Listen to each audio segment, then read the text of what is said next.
तो चलो भाई आज का टॉपिक स्टार्ट करते हैं। आज हम ओडोंटोजेनिक सिस्ट्स देखेंगे जो कि कॉमन है और हम उनको कैसे कैसे मतलब आइडेंटिफाई कैसे करेंगे कौन सा सिस्ट क्या है। तो सबसे पहला वाला जो है वो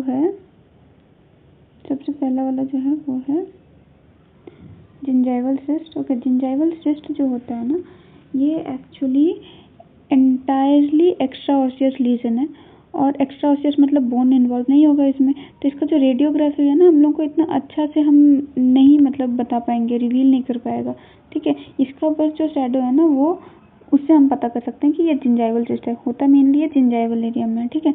उसके अलावा देखा जाए तो इरप्शन सिस्ट किस में देखा जाता है?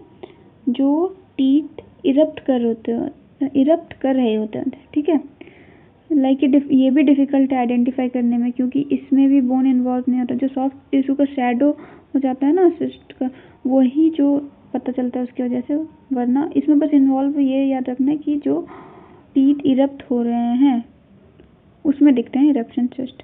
उसके बाद आता है बहुत ज़्यादा इम्पोर्टेंट जो कि है वो है डेंटिजेरस सिस्ट। डेंटिजेरस सिस्ट में ये होता है कि सबसे अच्छा पहचानने का इसका तरीका, ये जो है सिस्ट अटैच रहता है क्राउन पोर्शन पे, ठीक है। नेक ऑफ क्राउन पे अटैच रहता है, ठीक है। ये इसका आइडेंटिफाइंग फीचर है। उसके अलावा ये वेल डिफाइंड है, यूनिलोक्यूलर है, राउंडेड दिखेगा, मल्टीलोक्यूलर भी हो सकते हैं कभी कभार। रेडियोल्यूसेंट एरिया दिखता है unilocular, enclosing the crown of impacted tooth. Mainly wisdom teeth ही आ जाते हैं, उसमें कैनाइन्स भी आते हैं, बट इम्पैक्टेड टूथ जो होते हैं उसमें ही उनके क्राउन के साथ अटैच रहेगा। देखो क्राउन के साथ ये अटैच है दोनों साइड से, तो इसको हम डेंटिजेरस सिस्ट बोलेंगे। देख लेना, जो भी इम्पैक्टेड टीथ दिखेगा तुमको, उसमें अगर कोई सिस्ट हो रहा है, सबसे पहला डाउट हमारा जाएगा डेंटिजेरस सिस्ट में, ओके। उसके अलावा हम देखेंगे अभी ओकेसी, ठीक है। ओकेसी है ओडोंटोजेनिक केराटोसिस्ट, जो ये वाला पार्ट है। ये मेनली हम इसको रेडियोग्राफिक फीचर में ऐसे पहचानेंगे कि ये soap bubble like appearance show करता है और ये यूनिलोक्यूलर होता है, वेल कॉर्टिकेटेड मार्जिन होते हैं, मल्टीलोक्यूलर भी हो सकते हैं।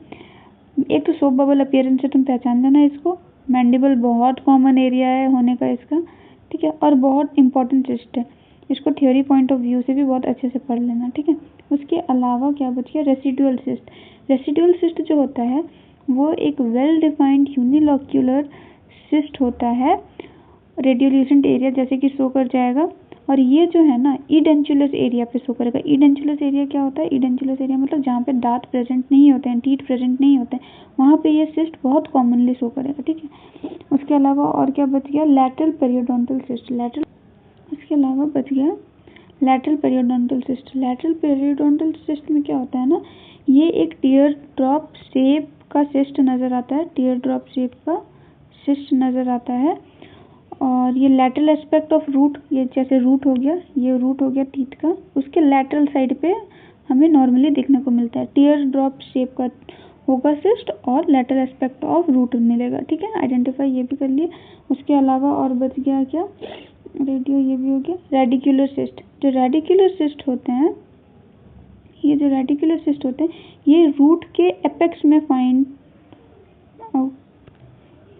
ये रूट के एपेक्स में मिलेंगे हमें। ये रूट रहा, ठीक है, और ये रहा उसका एपेक्स। यहाँ पे ये सिस्ट हमें नॉर्मली देखने को मिलेगा। ये यूनिलोक्यूलर होते हैं, राउंड होते हैं और हमेशा ये वही रूट एपेक्स के कांटेक्ट में मिलते हैं। नॉन वाइटल टूथ में ये चीज़ याद रखना, नॉन वाइटल टूथ में मेनली कॉमनली फाइंड आउट किया जाता है। नॉन वाइटल में ये भी हो जाता है कि हो सकता है कि वो टूथ में केरीज हो, केरीज के अलावा फ्रैक्चर हो सकता है, ठीक है। ये सब की वजह से हम उसको नॉन वाइटल बोल देते हैं। उसमें हम लोग नॉर्मली रूट के एपेक्स में अगर सिस्ट मिलेगा उसको हम लोग रेडिकुलर सिस्ट बोलेंगे। नाम भी देखो, रूट के एपेक्स में radicular, root apex radicular cyst, ठीक है। रेसिडुअल, नाम देखो, बचा हुआ एरिया पे, रेसिडुअल एरिया पे जहाँ पे कोई दांत ही नहीं है, इडेंचुलस एरिया, तो वहाँ पे हम लोग को रेसिडुअल सिस्ट मिल गया।